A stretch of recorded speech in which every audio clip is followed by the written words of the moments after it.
É como é pessoal, tudo tranquilo, não espera assim. Na imagem certamente já estou de MC Trancafolha, ele que é aquele rosto mais popular da empresa DNA Produções. DNA Produções que tem estado participativamente no mundo de música e suportando alguns artistas também para entrar nesse mundo. Trancafolha é um desses e gosto de ter mais um nome na lista. Artista Debi Tavares está faz parte de DNA Produções e está na preparação desse álbum, que também com o nome de Resiliência, e já fazendo com 3 faixas de esse álbum.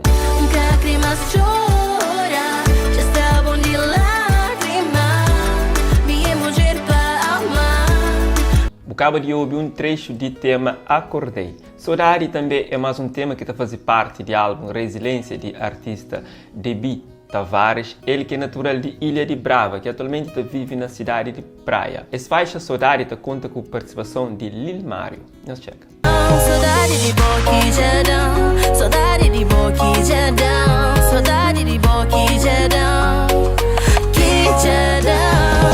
O álbum Resiliência te traz 8 faixas e te representa tudo luta e resistência dos artistas Debi Tavares. Lembranças é também mais um tema de esse álbum que já não tem o privilégio de conhecer e gosta de entregar o segundo trecho. Amor que viraram costa, que perdem a inspiração, minha mãe, minha vida, minha tudo, minha mundo.